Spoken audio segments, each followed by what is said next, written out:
Good day, everyone. Thank you so much for joining us for this lecture 3 of the Cricket South Africa Level 2 umpiring course hosted by Western Province Cricket Umpires Association. My name is Abdullah Steenkamp and I'll be joined by my usual batting partner, Tom Okarosi. I'm facing first up in this session. I'll cover laws 13 up until 18, then I'll take a single, and then I'll let Tom face the rest of the session. Kicking off with law 13, and there's only two subsections that I'm covering under law 13. First up, when is an innings completed? So the law sees an side's innings to be completed in the following instances. Firstly, if a side is all out, basically when you take all 10 wickets, innings completed. Innings also completed at the fall of a wicket, or a batter retires. You still have balls to be bowled, but there's no more batters to come in. Innings is also completed as soon as a captain declares the innings closed. As soon as a captain forfeits an innings is also seen as completed. And lastly, the law allows for there to be an agreement before the game starts to limit the innings to a number of overs or maybe to a time period. And as soon as you've reached the prescribed overs or the prescribed time, at that point, innings is also seen as completed. When it comes to the toss, let's focus on who needs to be there, where it needs to take place, and the timings of the toss. Let's first have a look at who needs to be there. The law wants both captains to be there, non-negotiable. And then also, at least one umpire, preferably both umpires needs to be at the toss, but if both is not available, at least one of the umpires needs to be at the toss. Where does the toss take place? According to law, anywhere on the field of play. So where's anywhere on the field of play? As soon as you put your foot over the rope or line or pickets or flags, whatever the case may be, that is seen as being on the field of play. So literally, if you put your foot over the rope, you're on the field, on the outfield. According to law, the toss can take place right there. But we all know, and it is customary, that toss takes place next to the match pitch. So in terms of the timings of the toss, there's a 15-minute window period for the toss to take place. So let's just use an example. If it is a day one, a 10 o'clock start, the law wants the toss to take place between 9:30 and 9:45, any time between it. And then lastly, as soon as the toss is done, the law wants whoever the captain that wins the toss, that captain needs to notify the opposing captain immediately whether they're going to bat or bowl. They cannot tell you, umpire, just give me a second. I want to discuss this with my coach or my team. I'll get back to you. No, you need to insist. Cappy, you should have had this conversation with your team or coach before coming to the toss. You've won the toss. I need to know your answer now. Are you going to bat or are you going to bowl? And as soon as that decision is made, it then, after that, cannot be changed. That's all we're covering under Law 13. Under Law 14, it covers the follow-on. So when it comes to the follow-on in Morday cricket, and let's kick off with Test match cricket, because Test match cricket spans over 2 innings and it is 5 days in length. When it comes to the follow-on, the side that bats first, the lead needs to be at least 200 runs.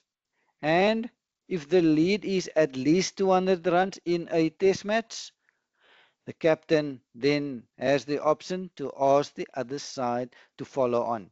The option is on the table. Captain does not have to exercise the option. Captain can decide, yes, I see my lead is 200 runs. Yes, I want the other side to follow on. Or the captain can decide, no, I don't want the other side to follow on. I would like to go back again. Absolutely no issue.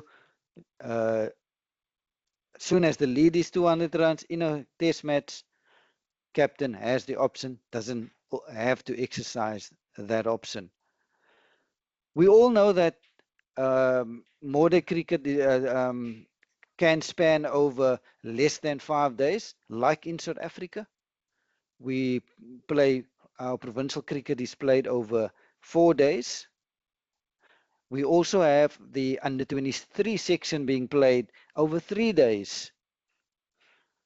We can also have a 2 innings match that spans over 2 days. And lastly, you can also have a 2 innings match that spans over only 1 day. So in a 3 or 4 day game, the minimum lead needs to be 150 runs.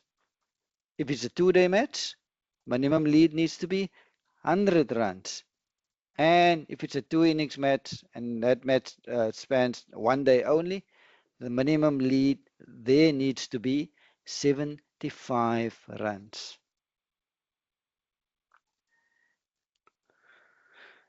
As soon as the captain decided they want the other side to follow on, they need to then inform the opposing captain. And as soon as that decision is made, it then cannot be changed. So the captain needs to decide, yes, I want the other side to follow on, or I don't want the other side to follow on. And once that decision is made, it then cannot be changed. So what happens if no play takes place on the first day? And I'll use a test match as an example. If no play takes place on the first day of a test match, and the emphasis here is no play on day one of our test match. And if that is the case, we will then look at the remaining days, and whatever the remaining days are, we will then apply the point 2 below. If there are 4 days remaining, the minimum lead for the follow-on should be 150 runs. If there are 3 days remaining, minimum lead will stay 150 runs. I'll give you an example to illustrate this. Let's say test match between South Africa and England. South Africa, day one, wins the toss and decided to bat. Just after the toss, it starts to rain. And it rains the whole day. So not a single ball gets bowled on day one. Clear skies on day two. And first ball gets bowled at 10 o'clock on day two. So now the laws say, because the whole of the first day was lost, we now look at the remaining days. So there are 4 days left in our test match. So now in terms of what the minimum lead should be for the follow-on, it will now be 150 runs. Again, emphasis, it must be first day's play that is lost. In another example, again, let's use South Africa and England playing in a test match. So day one, play starts on time at 10 o'clock. And play continue up until close of play, let's say 5 o'clock. So we have a whole day of play, day one. Day two, we get to the field and it's raining.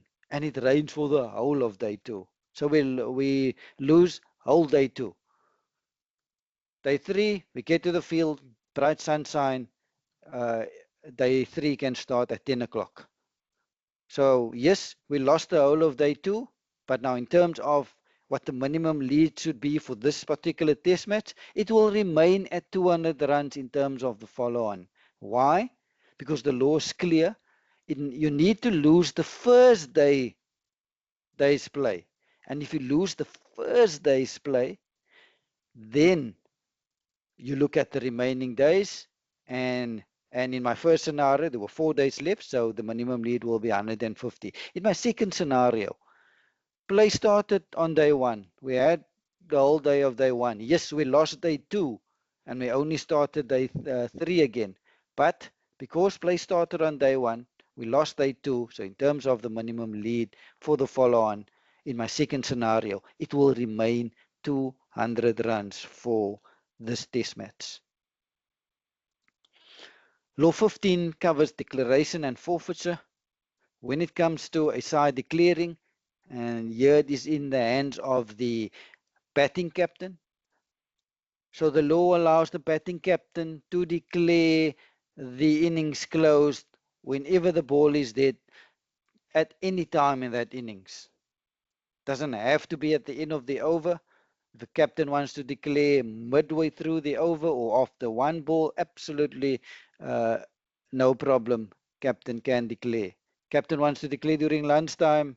Let's say South Africa's 500 for 4 and Temba Bavuma wants to declare, no problem. Can declare during lunchtime.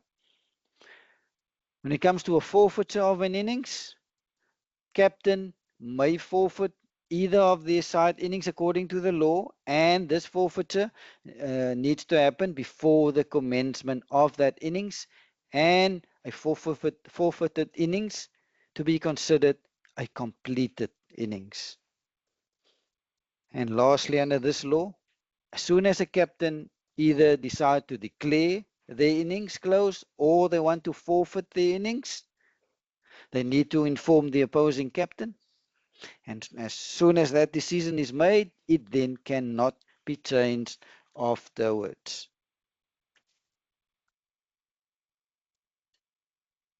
Law 16 covers the result. So in a 2 innings match, how will a side win a game? So in a 2 innings match, like a test match, cricket as an example, so what they'll do is they will add up the sides' 2 scores in their respective innings, and whichever is the greater, that side will win the match. Okay, that's the theory. Let's just use a practical example. So let's say South Africa and Zimbabwe. South Africa bats. Zimbabwe bats first. Bats first in the test match. Zimbabwe score 200 runs. South Africa go bat in their first innings, and they get dismissed for 150 runs. Zimbabwe go bat in their second innings, and they get dismissed for 200 runs again. So in total, Zimbabwe's 2 innings, Zimbabwe scored 400 runs. South Africa will now go bat in their second innings, and now to win this match, South Africa now needs to score 251. So if South Africa, let's say, gets to 251 for the loss of, let's say, 5 wickets, South Africa will then win the test match by 5 wickets. The law also caters for more-day cricket to be played over 1 innings. And if that is the case, all you then need to do is the side which score in excess of the batting, in excess of that scored by the opposing side, after both have completed their innings, to win the match.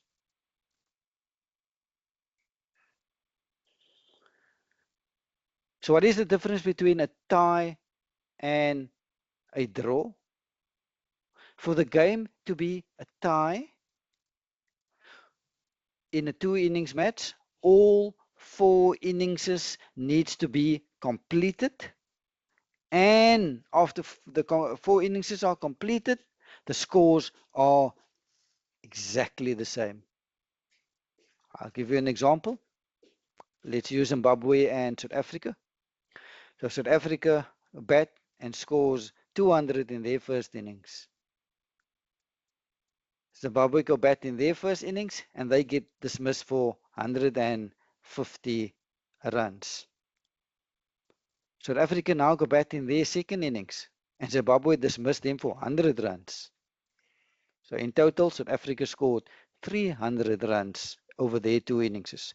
Zimbabwe will now go bat in their second innings and they need to score 151 to win the game.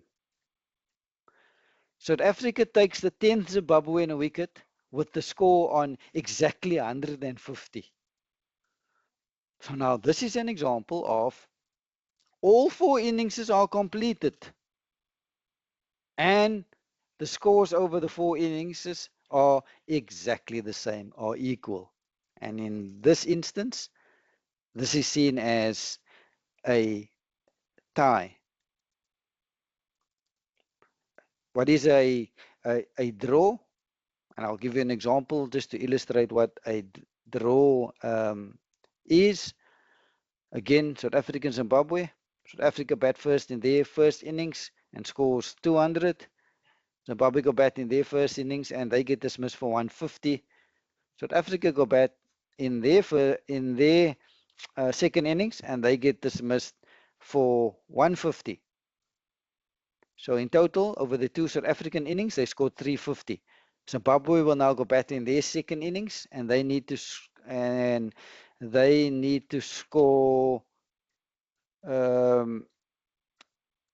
I forgot my numbers now. So it's 200 plus 150. That's 350. Zimbabwe got dismissed for 150. So Zimbabwe needs to score 200 to win.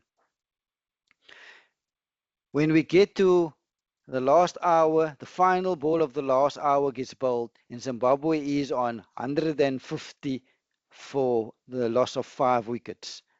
So Zimbabwe didn't get the winning target, nor did South Africa get 10 wickets.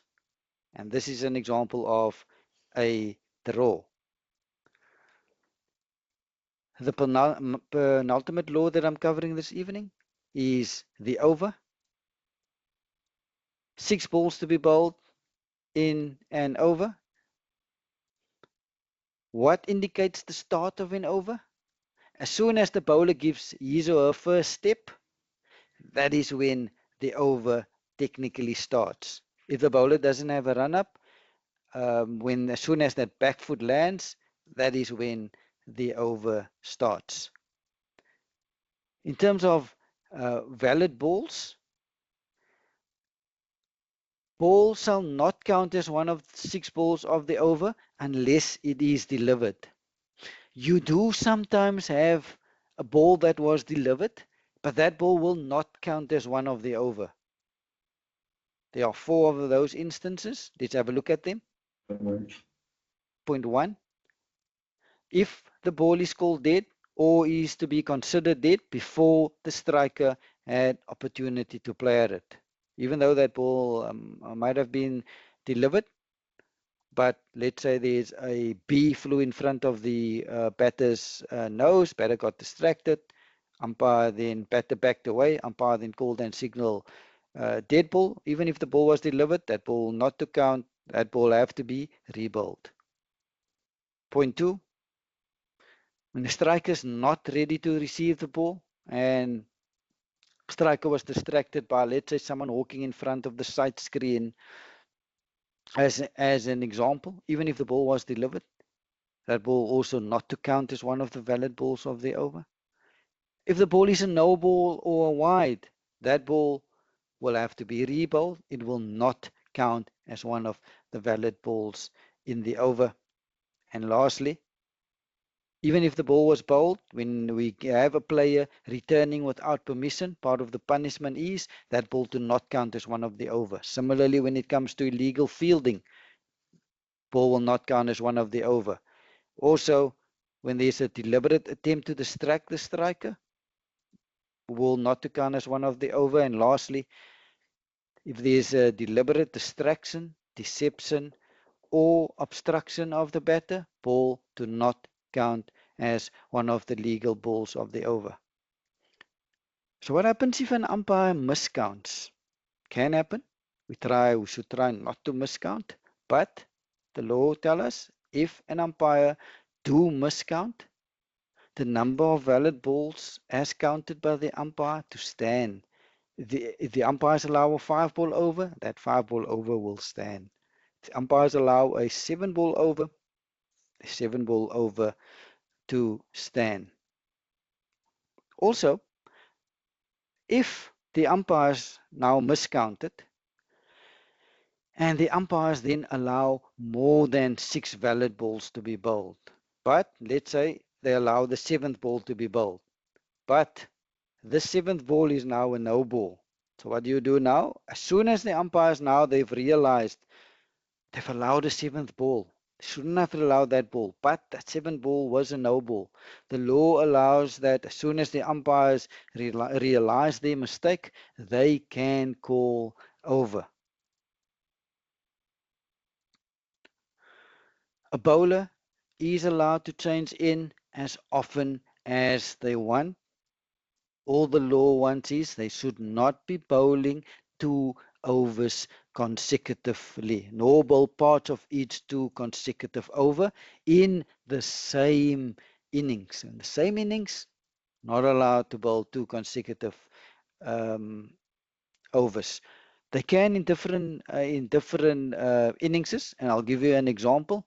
Let's say Test match South Africa Zimbabwe. South Africa bats first in their first innings and they score 600 all out. Zimbabwe now go bat first in their first innings and they get dismissed for 200 in their first innings. So now Kagiso Rabada took the final, the 10th Zimbabwean wicket. So now, because the lead is now 400 in this test match, Temba Bavuma has the option to ask Zimbabwe to follow on. And Temba exercised that option. Temba say, yes, I want Zimbabwe to go follow on. So remember, Temba took the 10th Zimbabwean wicket in the first innings. So now Zimbabwe is going to go bat again in their second innings. So is Temba, is Kagiso Rabada allowed to bowl the first over of Zimbabwe's second innings? Yes, he is. Why? Yes, even though he bowled the last over of Zimbabwe's first innings, but we're now in the second innings. And because we're in the second innings, Kagiso can bowl the first over of the second innings. The law wants the bowler to finish an over that they are busy with unless the bowler gets injured or ill or gets suspended under any of the laws. Otherwise, bowler needs to complete the over. And if there's for any reason other than the end of the innings, an over is left uncompleted at the start of an interval or interruption, when play resume after the interval or the interruption, we first need to complete that over and then start a new over.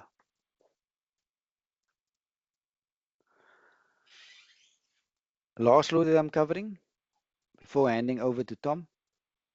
And under Law 18, I'm going to focus only on 2 subsections: unintentional short runs and deliberate short runs. So let's first cover what is an unintentional short run. What is a accidental short run? So the law guides us on exactly how to handle it. Point 1. So if either batters run short, whichever ends it happens, soon as the ball is dead, the umpire needs to call and signal short run, and that run to not count as one for the over. If we have an unintentional short run and a boundary gets scored, umpire then to disregard the short run and will signal the boundary. If both batters run short in one and the same run, the law sees this as only one run short. If more than one run is short, all runs called as short to not to be scored. And if there is more than one run short, umpires needs to then inform the scorers of exactly how many runs to be recorded of that particular ball. So this is unintentional short runs or accidental short runs and how to handle them. When it comes to deliberate short runs, so if either umpire considers that one of the batters, one or both batters, deliberately ran short, what must the umpire do? When the ball is dead, call and signal short run. You need to inform the other umpire what you just saw, that one of the batters deliberately ran short.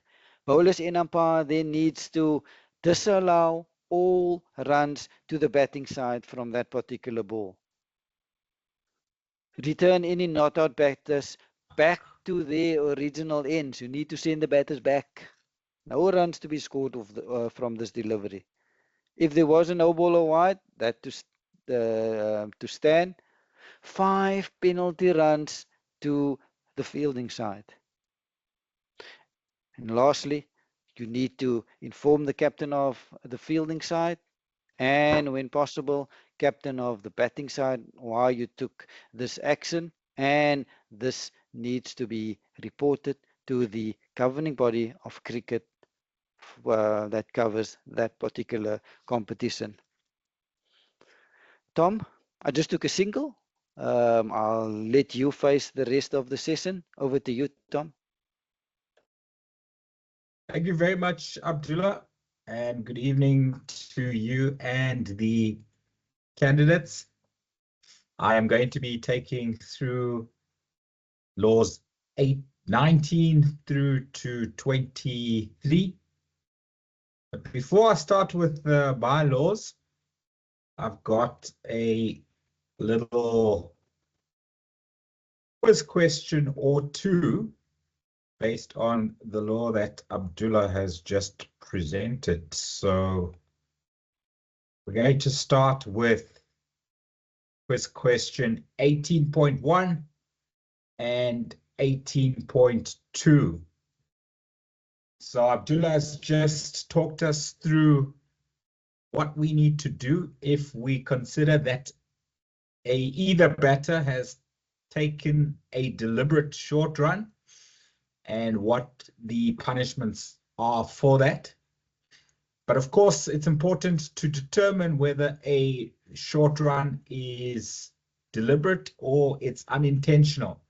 So that's the first thing that we need to do. And then if we consider it deliberate, then we need to apply the punishment accordingly.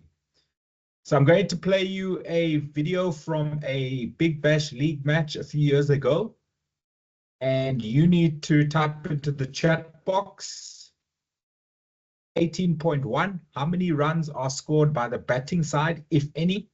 And 18.2, how many runs are awarded to the fielding side, if any? So let's have a look at the video, and you can type your answer into the chat box once the video is done.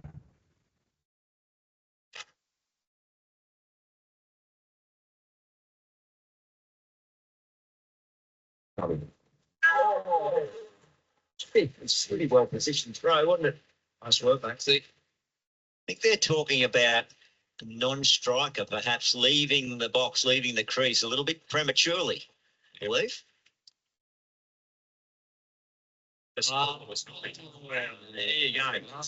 Right, yeah. So, Maxie, it wouldn't be a different email. It's for a deliberate running short. So Tim David's run down, knew he just had to touch about a metre out of the crease to be able to get back and face the last delivery. Okay, so there you have it. Question 18.1. How many runs are scored by the batting side, if any?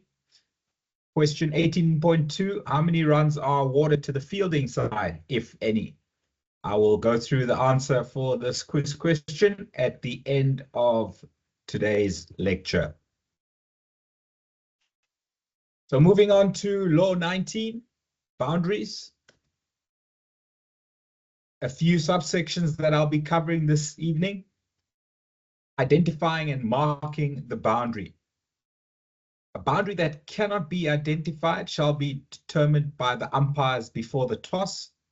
This conversation with the captains before the toss, we touched on it in lecture number 2 on Thursday.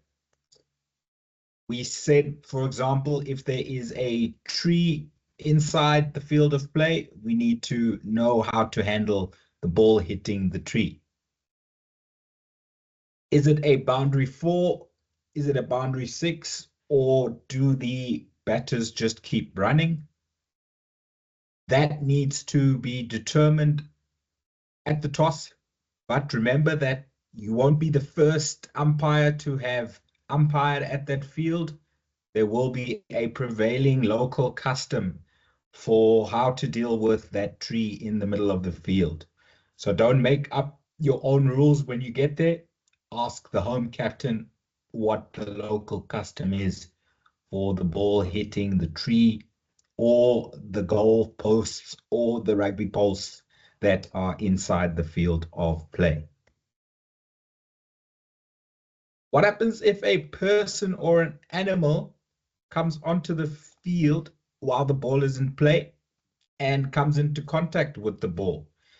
And here we're referring to an unauthorized person, so a spectator or maybe a member of the batting side who is sitting in the dugout, and as the ball comes towards the boundary rope, because they don't want the ball to bounce off the boundary rope after rolling along the ground, and that might cause a risk in terms of the ball jumping up into their faces. So what they do is they get onto the field, and before the ball crosses the boundary, they pick it up and they throw it back into the field. So law tells us here that an unauthorized person or animal coming onto the field of play while the ball is in play shall not be regarded as a boundary unless the umpire determines otherwise at the time that contact between the ball and such a person or animal is made. And the decision shall be made for each separate occurrence. So what the bowler's end umpire needs to decide in this scenario is, if it were not for the intervention or the interception of the ball by that player, or sorry, by that unauthorized person or animal, would the ball have gone on to cross the boundary? If the bowler's end umpire considers that the ball would have gone on to cross the boundary, even though it doesn't, he or she can signal boundary 4. If, however, the ball was not hit firmly enough, or the umpire, because the ball is so far away from the boundary, say, for example, a dog has ran onto the field and is well inside the 30-yard circle when the ball hits the dog. If the umpire is not 100% sure that the ball would have gone on to cross the boundary, then he or she needs to call and signal dead ball to ensure that neither side is disadvantaged by the ball hitting the dog. Let's look at how runs are awarded to the batting side when there is a overthrow or an willful act by a fielder. Law tells us that if the boundary results from an overthrow or from the willful act of a fielder, runs will be scored. How will they be scored? Any runs for penalties awarded to either side will always stand. The allowance for the boundary will always stand, as well as the runs completed by the batters, together with the run in progress if the batters had already crossed at the instant of the willful throw.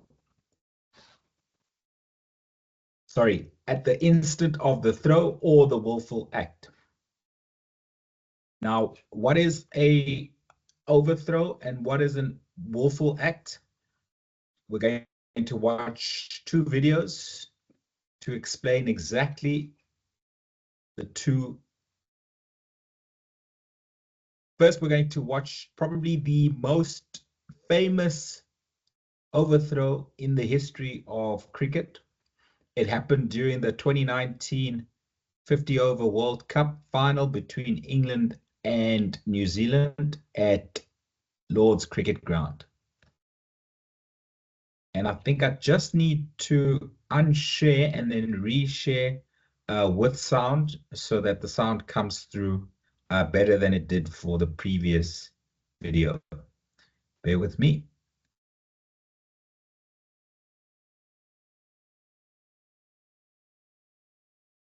Include sound.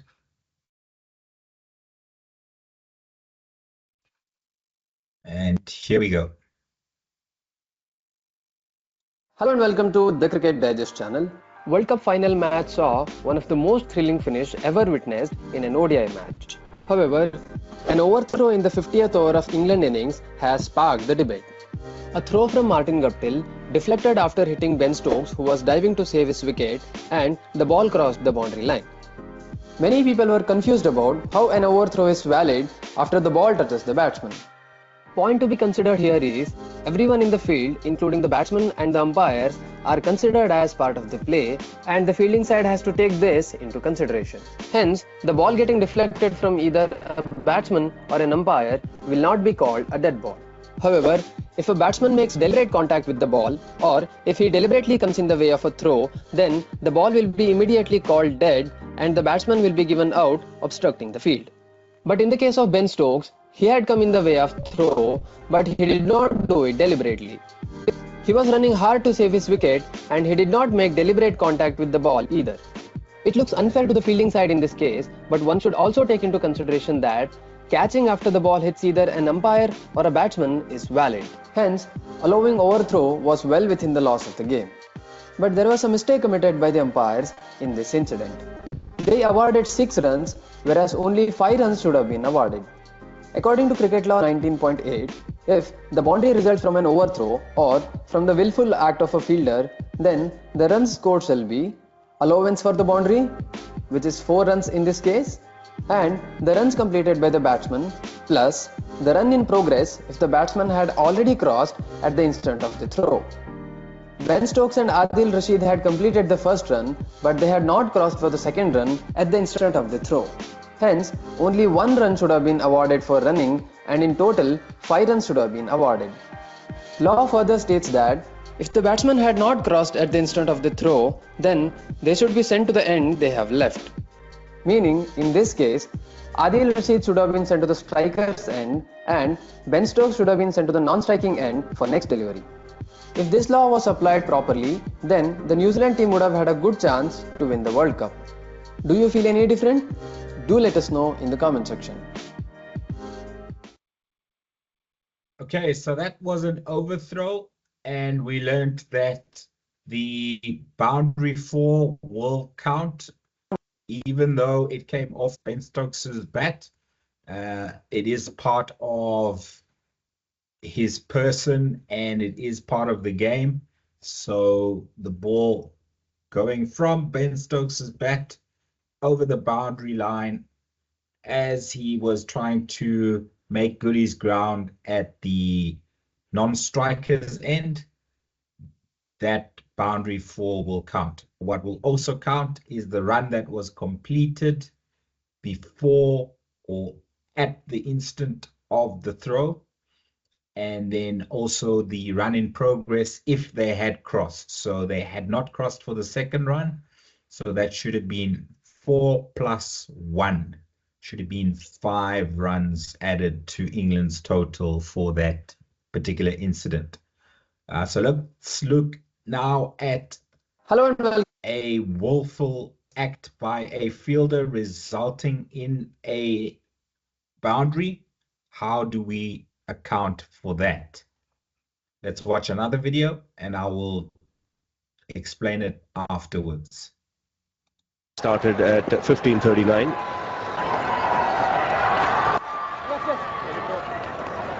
Calls for a single, but the Indians want the ball to go to the boundary. And it will not reach there, will it? Yes, it does. Just has it. Oh, he pushes it over.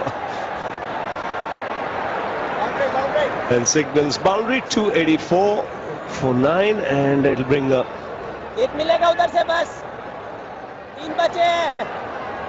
interesting here. Will that be 5, Robin? I think so. I think if you seem to deliberately kick the ball over. And I think that's what Steve Davis is checking now. South Africa won't mind this. This is time being wasted. These are crucial moments. 5 signal because he's kicked over. The ends will change. Tony starts altering the field.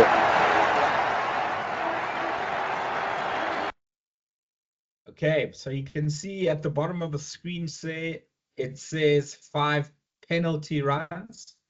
It is not 5 penalty runs that was awarded to South Africa. It is 1 for the run that was completed before Virender Sehwag kicked the ball over the boundary. So I'll explain to you exactly why Virender Sehwag did what he did. If you look at the score at the bottom left hand of the screen, it is 289 for 9. Hashim Amla, number 3 bat for South Africa, was batting with Morne Morkel, number 11 bat. And it was the last ball of the over. And India wanted to keep Morne Morkel at the non-striker's end for this over so that he would be facing the first ball of the next over. So they were quite happy for this ball to go to the boundary for 4. But as you can see, the ball did not go over the boundary. It stopped, and Virender Sehwag wanting the ball to go for 4. You can see he signals 4 there. He kicks the ball over the boundary. So law tells us that if there's a willful act and that kick by Virender Sehwag is a willful act or was a willful act, law tells us that if there is a willful act by a fielder that results in a boundary, then the boundary allowance will count, as well as any runs completed before the willful act, and any run in progress if they had crossed at the instant of the willful act. Now, because South Africa wanted Hashim Amla to only complete 1 run, they would not have turned for a second.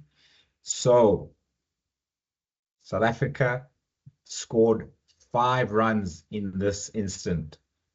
1 for the run that they ran and completed, plus the 4 of the boundary that was a result of the willful act by Virender Sehwag kicking the ball over the boundary. So the correct signal there from Steve Davis should have been boundary 4, and then showing the score as 5 with the back of his hand so that it is not mistaken for a bye. So that is how runs are scored when there is an overthrow or where there is a willful act by a fielder that results in a boundary. Now we move on to law 20, which is the dead ball. And first we're going to look at the instances when a ball automatically becomes dead. Law tells us that the ball automatically becomes dead when it is finally settled in the hands of the wicket keeper or of the bowler. And this is an opinion for the bowler's end umpire to make as to when the ball is finally settled. Because when the ball reaches the wicketkeeper or it reaches the bowler, it might not necessarily be finally settled. It is for the bowler's end umpire to decide when he or she feels the ball has finally settled in the hands of the wicketkeeper or of the bowler. The ball automatically becomes dead when a boundary is scored. Nothing more can happen after a boundary is scored. The ball automatically becomes dead when a batter is dismissed. In baseball, they have what's called a double play, where you can dismiss more than one batter in one delivery. In cricket, that is not the case. As soon as one batter is dismissed in a delivery, the ball becomes dead. Nothing more can take place. Whether played or not, the ball becomes trapped between the bat and person of a batter, or between items of his or her clothing. The ball becomes dead. Whether played or not, the ball becomes lodged in the clothing or equipment of a batter or the clothing of an umpire. The ball automatically becomes dead. If a player returns to the field without permission and comes into contact with the ball automatically becomes dead. 5 penalty runs will be awarded to the batting side. And we will look at the full punishment for this offense in Law 24.4. If there's an instance of illegal fielding, the ball will automatically become dead, and again there will be 5 penalty runs awarded to the batting side. We will look at this particular offense in more detail in Law 28. In both instances, that delivery shall not count as one of the over, and the ball needs to be rebowled. If the ball in play hits the protective helmet belonging to the fielding side that is placed behind the wicket keeper, the ball will automatically become dead, and 5 penalty runs will be awarded to the batting side. Again, we will look at that law in detail in Law 28.3. When the match is concluded, the ball automatically becomes dead. Nothing further can take place.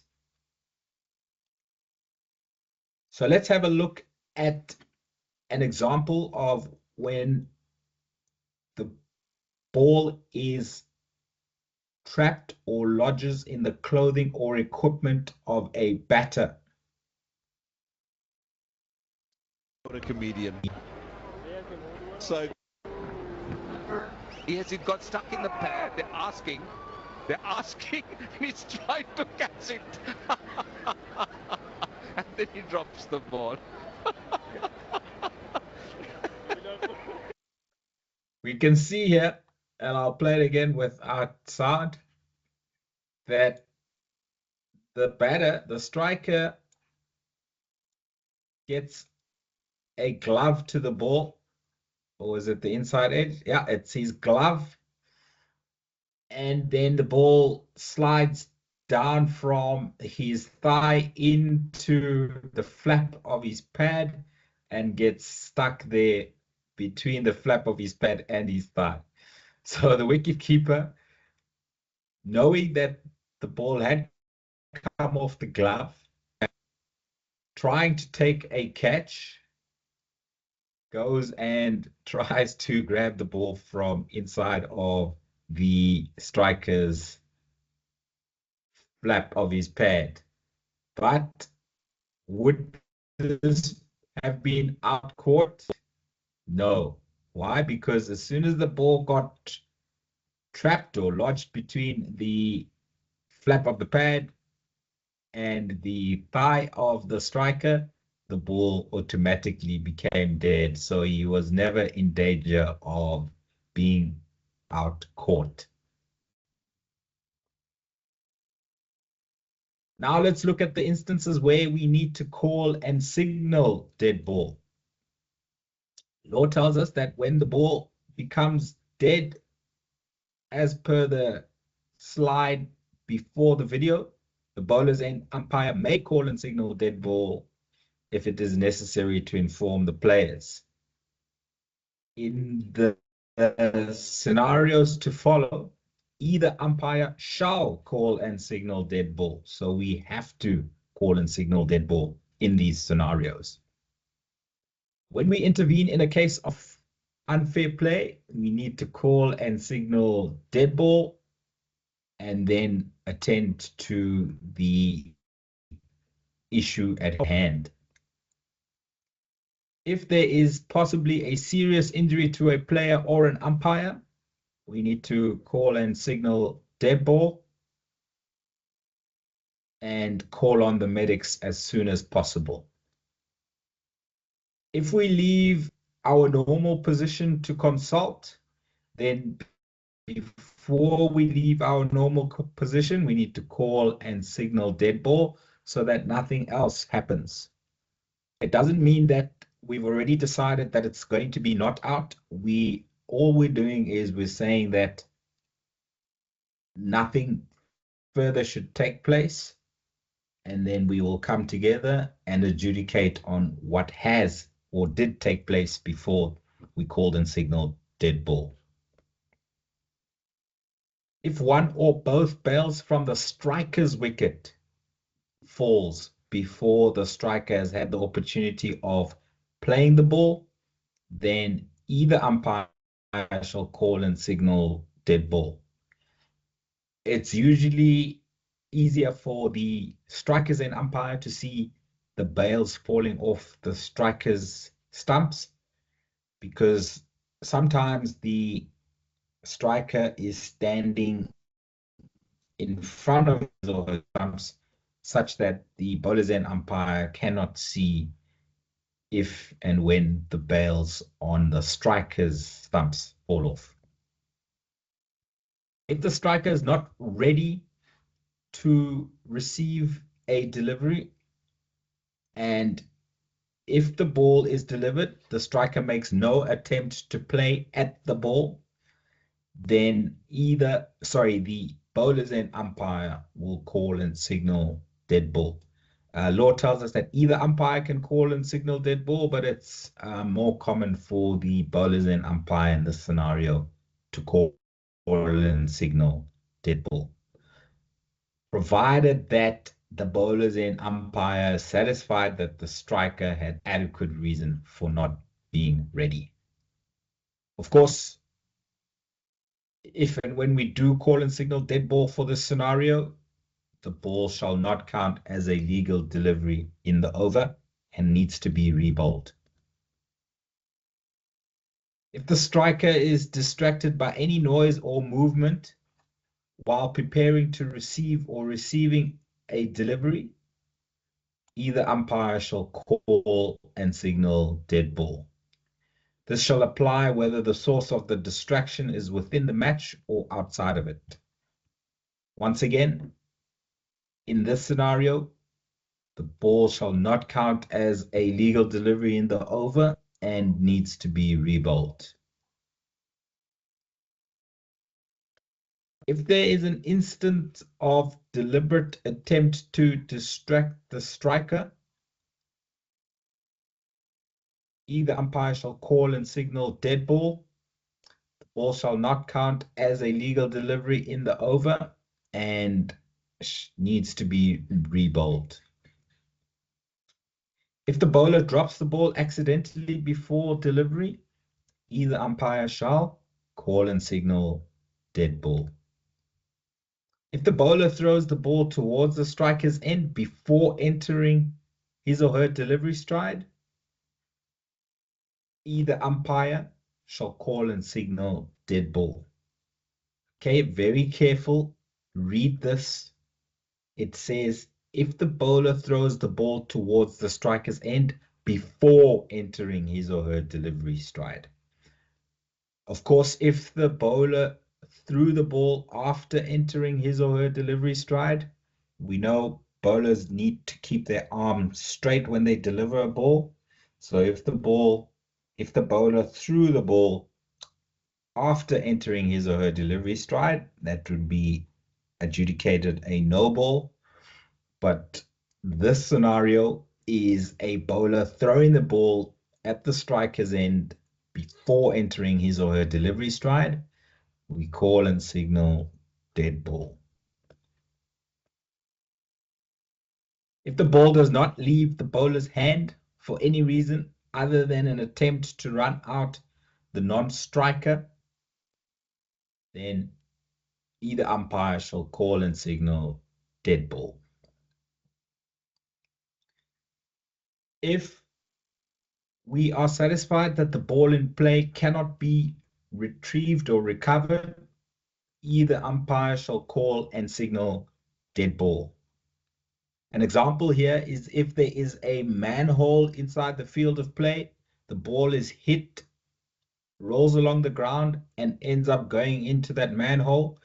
If a fielder goes into that or looks into that manhole and sees a snake, he or she is not going to put his or her hand into that hole to retrieve the ball. They will probably scream and shout, and we would know as umpires that the ball is not retrievable. So there we would call and signal dead ball. This law has replaced the lost ball law that used to be in effect for such scenarios before the law change of 2017. If either umpire considers that either side has been disadvantaged by an unauthorized person or an animal or an object within the field of play, then we should call and signal dead ball. I mentioned that earlier during the boundary law. Of course, I mentioned as well that if the ball was on its way to the boundary and it was only because somebody right by the boundary rope came into the field unauthorized and stopped the ball, if it were not for that unauthorized person, the ball would have gone for 4. Then the bowlers and umpire will call and signal boundary 4. But if we're not sure that the ball would have gone for 4, then we call and signal dead ball so that no side would be disadvantaged by the unauthorized person or animal coming into contact with the ball.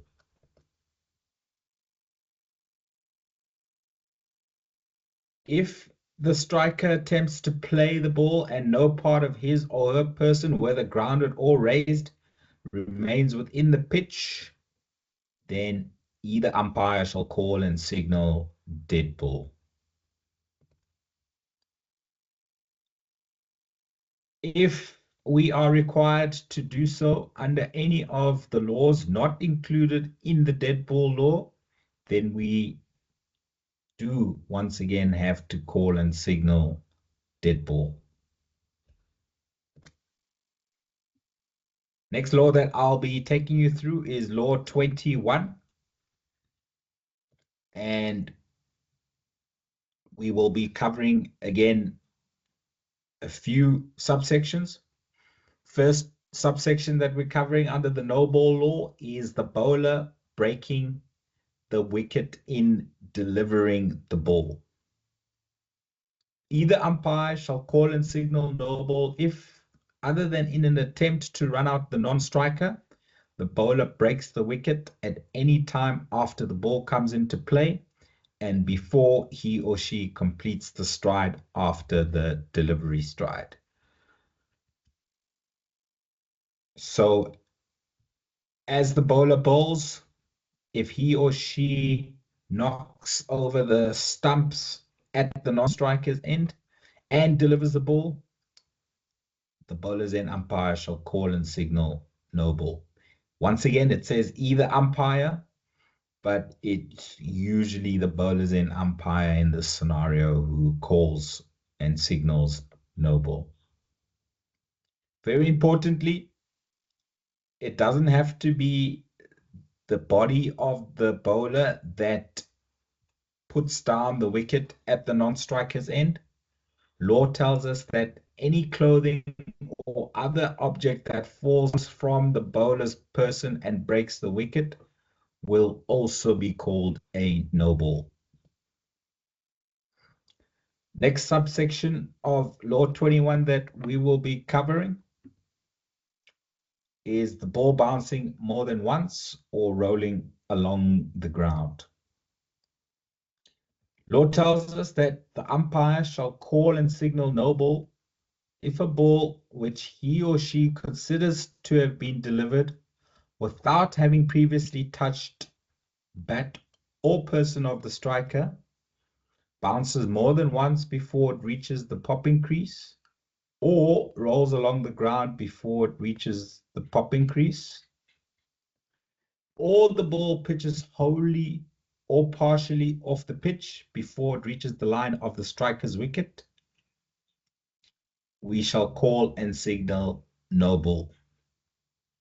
Very important, when a non-turf pitch is being used, this law will apply to any ball that wholly or partially pitches off the artificial surface. We know from level 1 that the width of a pitch is supposed to be 3.05 meters, but sometimes artificial pitches are a little bit wider than 3.05 meters or a little bit narrower than 3.05 meters. So law tells us in this last sentence that if we do have a non-turf pitch, then we shall not use 3.05 meters as the width of the pitch. We shall use physically what is the end of the artificial pitch as our width of the pitch. What happens if the ball is so wide that it causes the striker to leave the pitch, or the ball comes to rest in front of the striker's wicket? Law tells us that if a ball delivered by the bowler comes to rest in front of the line of the striker's wicket, or is so far from the pitch that the striker would need to leave the pitch to attempt to play the ball, without having previously touched the bat or person of the striker, the umpire shall call and signal no ball, and immediately after call and signal dead ball. So it's no ball, dead ball.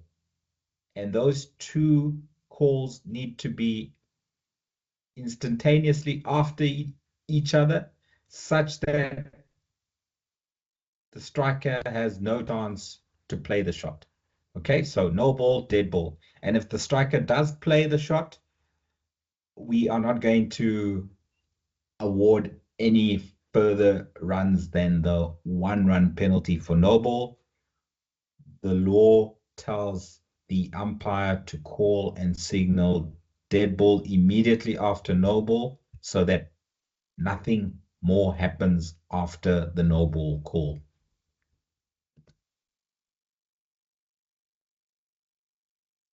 We all know that a no ball shall not count as a legal delivery in the over, as Abdullah mentioned earlier. And of course, we need to re-bowl that delivery. How can a batter be out of a no ball? There are only 3 ways that a batter can be out of a no ball. It is hit the ball twice, obstructing the field, and run out. Easy way to remember them: HOR. Hit the ball twice, obstructing the field, and run out.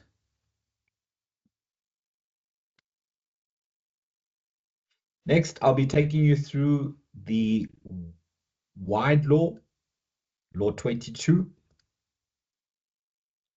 And please remember that this is the laws of cricket that we are presenting to you, and that will be examined in Cricket South Africa's Level 2 exam. The laws of cricket are aligned to Test match cricket and other more-day cricket formats. So you will see in the law book that there are no wide guidelines. So all we see in terms of a pitch according to law is the return creases, the bowling crease, and the batting crease. Because the wide guidelines that we see on television are for limited overs cricket, and that is not part of law. It is a playing condition for limited overs cricket around the world. So when we're judging a wide in more day cricket, law tells us that if the bowler bowls a ball not being a no ball, the umpire shall judge it a wide if, according to the definition, the ball passes wide of where the striker is standing or has stood at any point after the ball came into play for that delivery, and which would have passed wide of the striker standing in a normal batting position. The ball will be considered as passing wide of the striker unless it is sufficiently within reach for him or her to be able to hit it with the bat by means of a normal cricket stroke. Okay, so that is the law definition of a wide. It's a ball that passes wide of the striker sufficiently out of reach of the striker. It cannot be hit with the bat by means of a normal cricket stroke. So that's a judgment call. There are no guidelines in the laws of cricket for judging a wide. If the umpire judges a delivery to be a wide, he or she shall call and signal wide when the ball passes the striker's wicket, and again signal wide to the scorers when the ball is dead. So that first signal of wide when the ball passes the striker's wicket, wide ball, is not for the scorers, it is for the players on the field to know that a wide ball has been delivered. And make sure when you have completed your call and signal of the wide for the players on the field, you get into position for a run out at the bowler's end, because the ball does not become dead at the call of wide. So we will find out shortly that a batter can be run out off a wide. So only when the ball becomes dead, then we turn towards the scorers and signal wide. That first call and signal of wide, as it happens, is for the players on the field.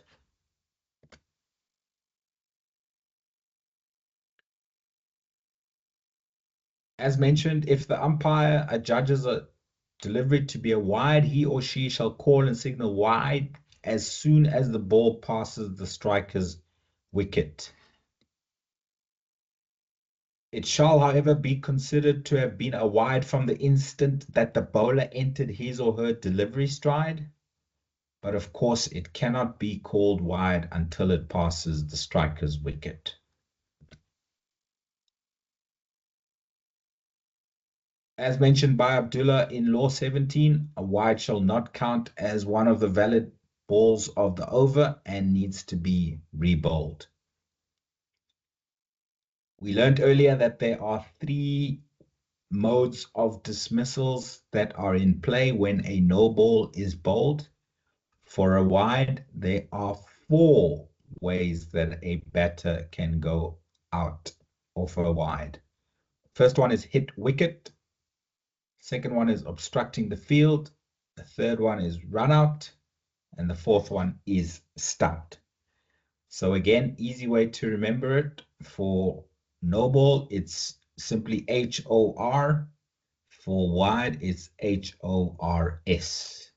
H for hit wicket, O for obstructing the field, R for run out, and S for stumped. Those are the 4 ways that a batter can be out off a wide delivery.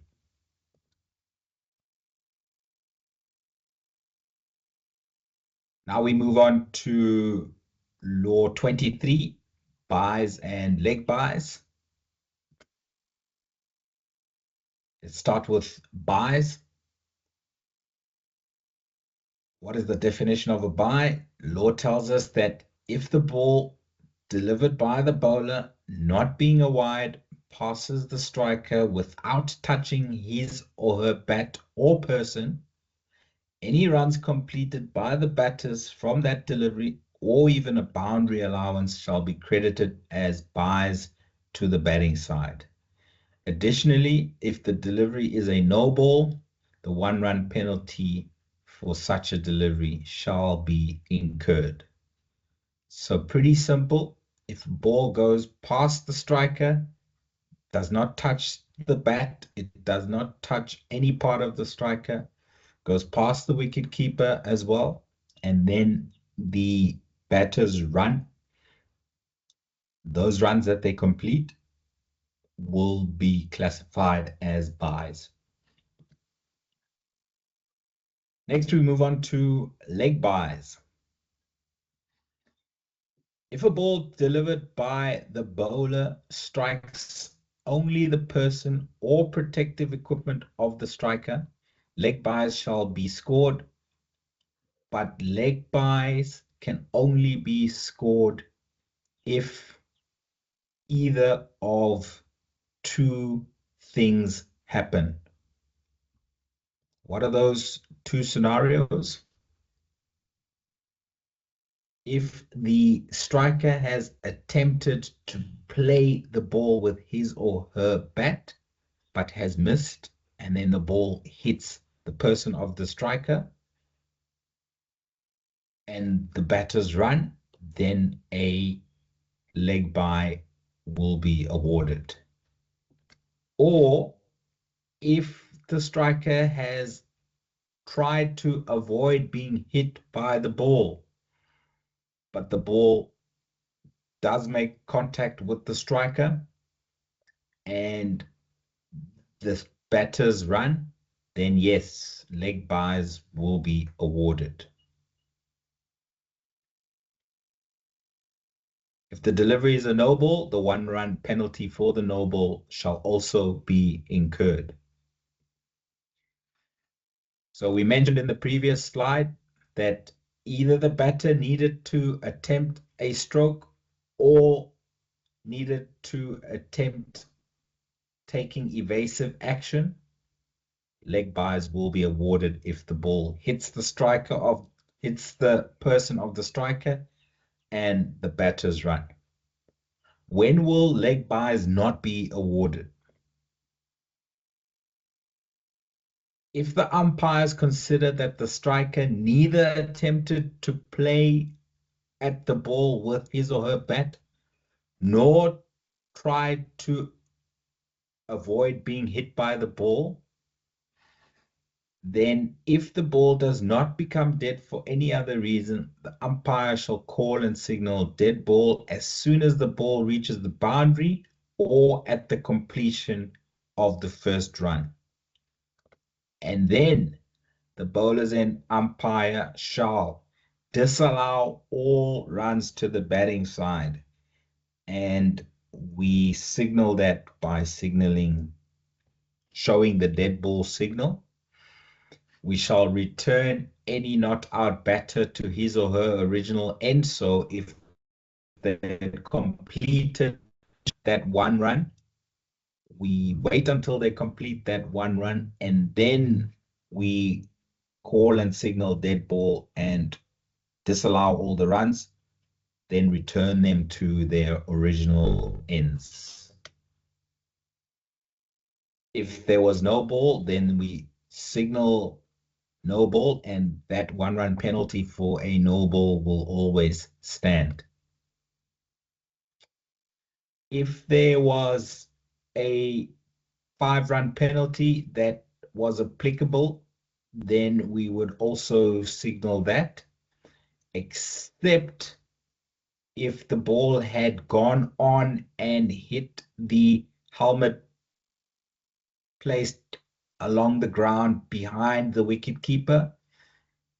Those would also not be 5 penalty runs.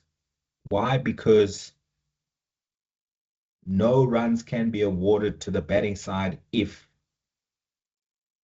the ball was bowled, no shot was attempted, evasive action was not taken, the ball hit the person of the striker.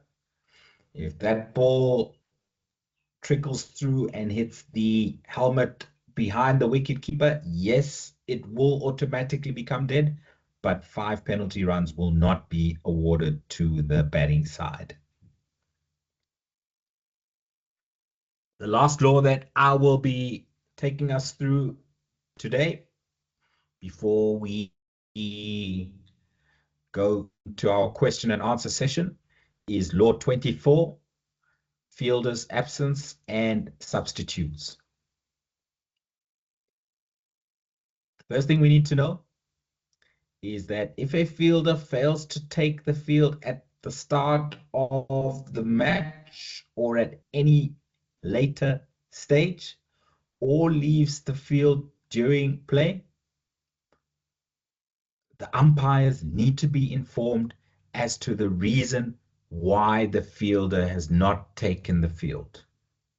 Very importantly, and we shall find out why the umpires need to know shortly.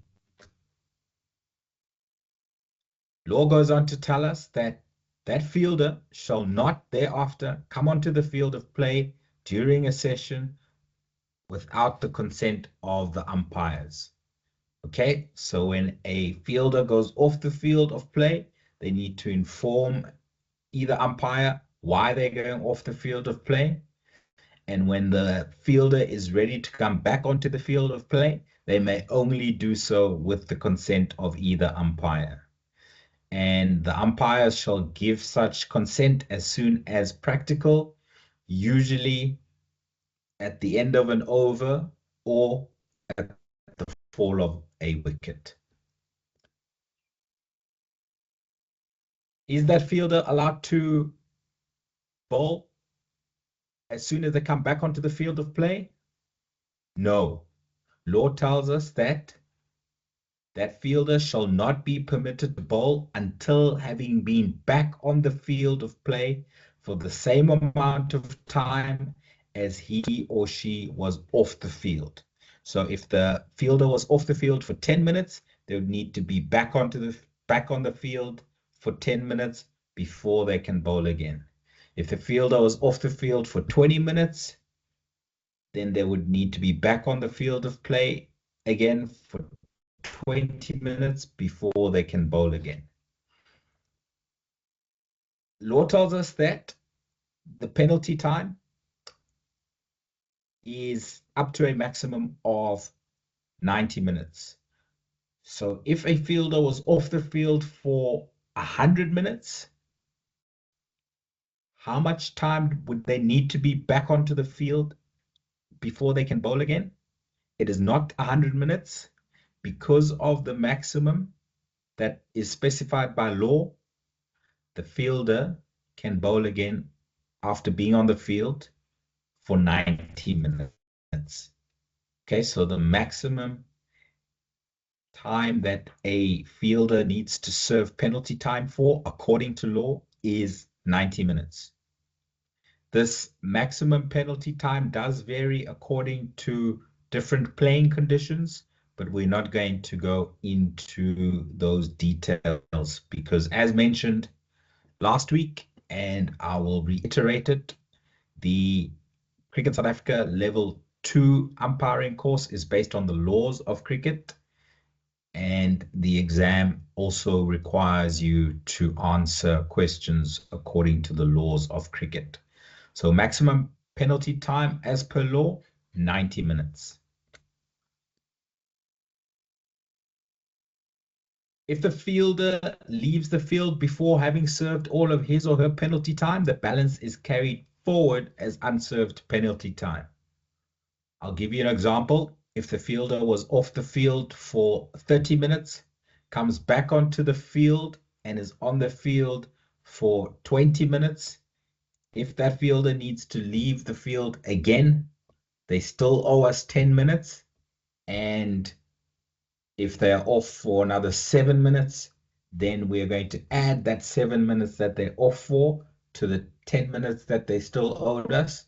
They now owe us 17 minutes of penalty time before they can bowl again. This is exactly what point number 4 is telling us. On any occasion of absence, the amount of playing time for which the player is off the field shall be added to any penalty time that remains unserved, and that player shall not bowl until all of his or her penalty time has been served. The period of time for a scheduled interval does not add to unserved penalty time, nor does it count as penalty time served. I'll give you a quick example. If a fielder goes off the field of play at 10:45 and comes back onto the field at 11:15, he or she is off the field for 30 minutes. Okay. However, we will assume this is a test match that started at 10 a.m. and lunch will be at 12. We know that the morning drinks break of a test match is halfway through the morning session at 11 a.m. and will last for 4 minutes. So we said the player has been off the field from 10:45 until 11:15, which is 30 minutes. However, in that 30 minutes, there was a 4-minute drinks break. And law tells us here in point number 5 that the period of time for a scheduled interval does not add to unserved penalty time, nor does it count as penalty time served. So what that means is that 4 minutes of the drinks break, because it is a scheduled interval, it will not add to penalty time owing by that player. So there's 2 ways to calculate how much penalty time this player owes us. We can either say 10:45 to 11:15 is 30 minutes, minus the 4 minutes for the drinks break is 26 minutes. Or we can say 10:45 until 11 a.m. is 15 minutes. And then 11 a.m. until 11:04, which is the drinks break, we ignore. Then 11:04 until 11:15 is 11 minutes. So 11 minutes after the drinks break and 15 minutes before the drinks break, that's 26 minutes of penalty time that needs to be served when the player comes back onto the field at 11:15.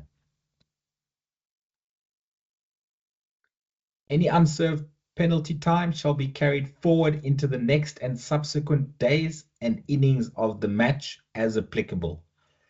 So many players think that if we're playing a 4-day match, if they owed us time on day 1, when we wake up and restart on day 2, that penalty time goes away. No, the law tells us here that any unserved penalty time shall be carried forward into subsequent days and innings of the match. Law does have some exceptions where penalty time does not apply. What are those scenarios? Law tells us that a player's absence will not incur penalty time if he or she has suffered an external blow during the match and has left the field or is unable to take the field. Okay, so if, for example, a fielder tries to take a catch and the ball bursts through the hands, and as the ball bursts through the hands, the webbing of a player's hand is ripped apart or split, then that will be classified as an external blow. And when the player goes off the field to receive treatment for the split webbing, when they come back onto the field, they do not have to serve penalty time. They can bowl again immediately. Another example of an external blow is if a player dives on the field of play and lands badly on his or her shoulder. That will be an external blow. When they go off the field to get treatment, if they come back on 30 minutes later, they can bowl again immediately. That's an example of an external blow. Another example is if a fielder takes the catch and stumbles onto the advertising boards outside the field of play. That is an external blow. Of course, if two players collide on the field of play, that is an external blow for the two of them. And so any incident that you see happen and there is an impact between player and ground, player and ball, or player and another player, that is an external blow. So internal injuries like hamstring strains and pulling of a calf muscle, those are not exempt. Those are not external blows. If a player goes off for those, they will need to serve penalty time before they can bowl again. Another exemption for a player going off the field, if in the opinion of the umpires, the player has been absent or has left the field for a wholly acceptable reason, which does not include illness or an internal injury, then the player will not incur penalty time. What is an example of a wholly acceptable reason? If, for example, a student needs to write an exam from 11 a.m. until 12 midday, when they leave the field to go and write that exam, we will consider it a wholly acceptable reason. When they come back, they can come back onto the field of play and immediately bowl, because writing of an exam is considered a wholly acceptable reason. Other wholly acceptable reasons you will need to discuss and confirm with your partner as and when you are given a reason to decide upon. Ladies and gentlemen, we're going to leave it there for today. We will resume again on Thursday with Law 25. I am now going to go back to the revision question that I asked right at the start of my presentation, and it referred to short runs. Were they deliberate? Were they accidental? Let's have a look, and I will take you through that answer.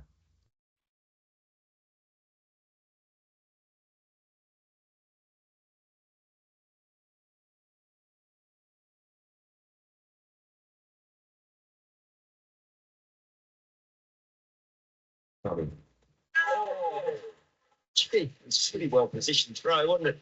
Nice work, Maxie. I think they're talking about a non-striker perhaps leaving the box, leaving the crease a little bit prematurely. You believe? Well, there you go. Right, yeah. So Maxie, what's Now, wouldn't be different email. It's for a deliberate running short. So Tim David's run down, knew he just had to touch about a metre out of the crease to be able to get back and face the last delivery. Okay, so if we look at the score, it is 175 runs for the loss of 6 wickets. Tim David is a number 5 or 6 batter. He's considered one of the best finishers in world cricket in terms of batting at the death. So he was on 18 of 9 deliveries, and this was the last over of the first innings of a Big Bash League match, which is a T20 game. So he wanted to face as many of the last balls of the innings as possible. So he's hit the delivery, and he's realized very quickly that a very good fielder in Glenn Maxwell is on the boundary, and he was probably going to get run out. Glenn Maxwell throws to Tim David's end because they want to get the wicket of Tim David, who's the better batter. Ellis, you can see, has just come in. He hasn't faced a delivery. So that is why Tim David has intentionally ran short. And so the correct answer here for 18.1, how many runs are scored by the batting side? Law tells us that if there are deliberate short runs, then the bowlers and umpire shall disallow all runs to the batting side. So 0 runs are scored by the batting side. The bowlers and umpire shall also return any not out batters to his or her original end, signal no ball or wide to the scorers, and award 5 penalty runs to the fielding side. So that is your answer to question 18.2. 5 penalty runs are awarded to the fielding side. So that is the answer to your quiz questions. 18.1, 0 runs to the batting side, and 18.2, 5 penalty runs awarded to the bowling side. Right, so now I'm going to go into the chat box to discuss any questions that have been posted while we were busy presenting. Charles Water mentions that his PowerPoint is not matching the slides that we are presenting. Charles, you're quite right. So before every lecture, Abdullah and I decide what we're going to present, and every now and then we switch things up a little bit from the presentation that was sent to everyone in the course material and logistics email. So do not worry. At the end of lecture 5, we would have presented all the laws to you up until law 41. I will then send you exactly all of the slides that we have presented in lectures number 2, 3, 4, and 5, because lecture number 1, we merely presented the level 1 revision slides. We started with the level 2 content in lecture number 2. So what we will do after lecture number 5, when we have completed presenting the level 2 content, we will share with you exactly all the slides that we presented. Lecture number 6 is going to be a revision lecture. So that will be extra slides, but they will be taken from the full slides that we are presenting in laws 2 in lectures 2, 3, 4, and 5. So please bear with us.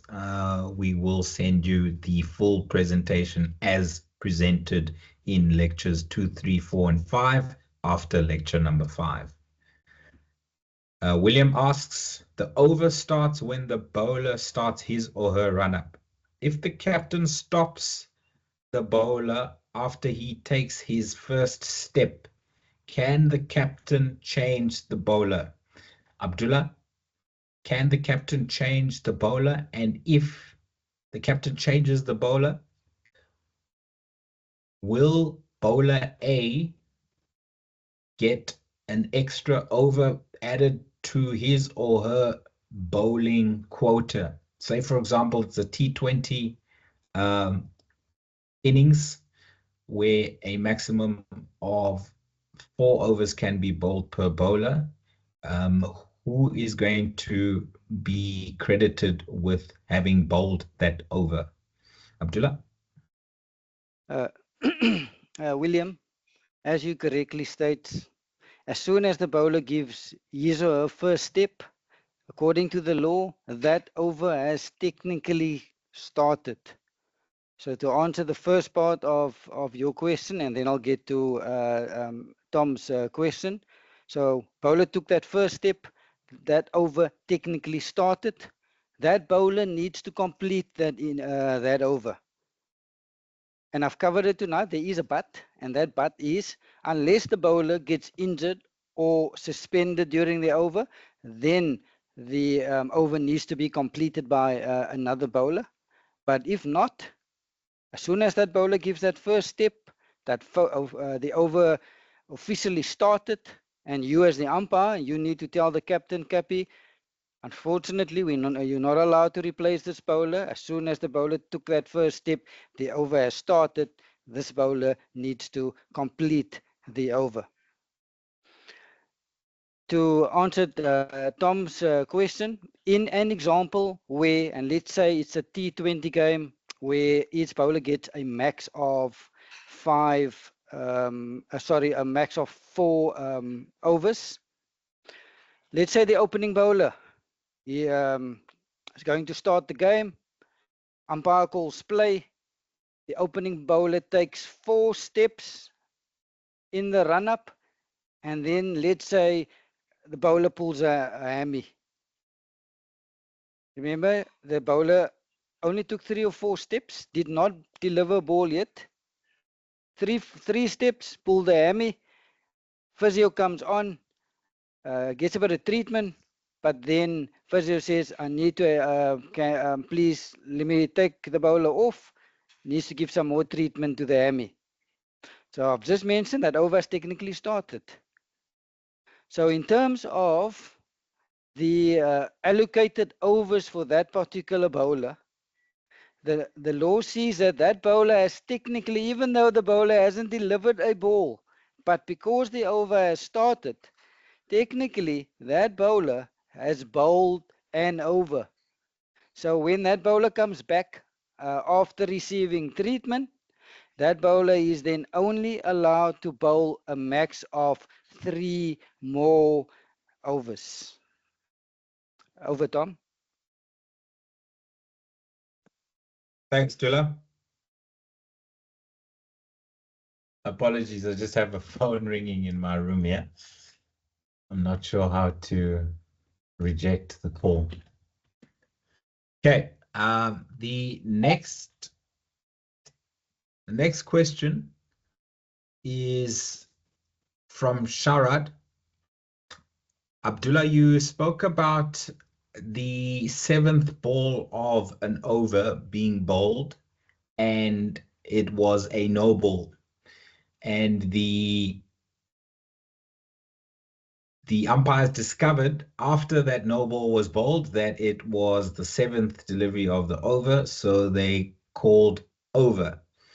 Sharad asks, will the next ball of the new over be a free hit? Please help. Sharad, no, the next ball will not be a free hit. So yes, you've realized, the umpires have realized, they've allowed the 7th ball, and yes, the 7th ball was a no ball. And anything that was scored off that 7th ball will count. And yes, we know in white ball cricket or 50 over T20 cricket, a no ball is a free hit. But in this instance, umpires now, the law allows the umpire to call over as soon as they realize their mistake, i.e. they've allowed the 7th ball. So now the next over will start from the other side, but that next ball, that first ball of the next over, will not be a free hit. Over, Tom. Thanks, Tula. Mohammed asks, suppose a bowler is injured after 3 balls of an over and then is rested for 20 minutes. After he or she has served his or her penalty time and they're all set to bowl, is he allowed to bowl from the same end that he was taken off because of the injury? Or because you said a bowler cannot bowl 2 consecutive overs from different ends, is that bowler only allowed to bowl from his end, or can he bowl from the other end, coming back after an injury? Abdullah? Yeah, so Mohammed, the answer to your question is yes. So this bowler has been off for 20. Then the bowler coming back still then needs to serve 20 minutes of penalty time. So while this bowler, 20 minutes off, 20 minutes of penalty time, so that's 40 minutes. So after 40 minutes, probably another 10 overs was bowled. And now this bowler coming on to bowl after 40 minutes. There's lots of play that happened, lots of overs that happen in the game. So yes, in this instance, the bowler is allowed to come back and bowl from that particular end. What the Lords don't want is a bowler bowling, let's say opening bowler bowls the first over, and then umpire calls over, and then that same bowler goes from the other end and bowls over number 2. That is, the law does not want a bowler to bowl 2 consecutive overs. But this scenario, lots of time elapsed, lots of overs, probably more than 10 overs was bowled. So no issue, this bowler coming back and bowling from that end again. Over, Tom. Thanks, Tula. Kaniso asks, what is the signal for short run? Kaniso, you tap your shoulder with the corresponding hand. So you can either use your right hand to tap your right shoulder, or you can use your left hand to tap your left shoulder. That is the signal for short run. Charles, I've already answered your question about the presentation. Ansh asks, if a batter deliberately took a short run on the last ball to give a more experienced batter the strike for the next over, and the umpire calls the short run, will the strike be changed in the next over so that it is not the batter who they wanted to be on strike, or will the better batter be on strike? So Abdullah, say for example that Tim David scenario was the last ball of the 19th over. So obviously Tim David made it back to the striker's end for that over. So now it's the end of the over. Would Ellis be facing the first ball of the next over, or would Tim David be facing the first ball of the next over? Okay, Tom, before I answer your question, let me take you through the scenario and what happened, the punishment of the scenario, and at the end, we will then see who's going to face the first ball of the 20th over. So this is now over the sixth ball of the 19th over. So Tim hit the ball, I think it was to mid-off. Yeah. So he then deliberately, so he set off for a single, deliberately ran short at the bowler's end. That was probably about, that's the 2 meters. That was the furthest deliberate short run, Tom, that I've seen. So Tim deliberately turned short at the bowler's end to get to the other side. So remember, last ball of the 19th over. So Tom deliberately ran short. Umpires went upstairs in this instance. TV umpire confirmed it was a deliberate short run. So what is the punishment for a deliberate short run? Firstly, we need to disallow all runs. No runs to count from that delivery. Then send batters back to their original ends. So Tim was the striker. So you need to send Tim back to the striker's end, and Nathan Ellis needs to go now to the bowler's end. The further punishment, 5 penalty runs to the fielding side. Inform and report. So we went through the punishment. So batters for that last ball get sent back to their original end. So that was the last ball of the over. So now we get to the 20th over. So who's going to face the first ball? Nathan Ellis was at the non-striker's end for that last ball after you send the batters back to their original end. So Nathan Ellis will face the first ball of the 20th over. And Ans, just to confirm, with the punishment that we've just dealt out for this particular offence is currently as per the laws of cricket. There's been an updated playing conditions by the ICC since 17th of June 2025, where they added an extra step in here. But I just wanted to emphasize, for now, we answered this question as per the current laws of cricket and not as per the updated ICC playing conditions. Over, Tom. Thanks, Chula.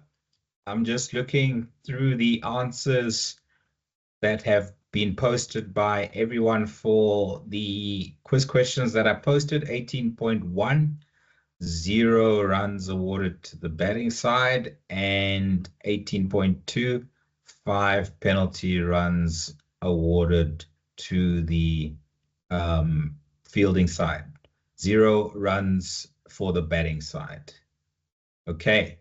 And yes, Mohammed, you know the new playing condition.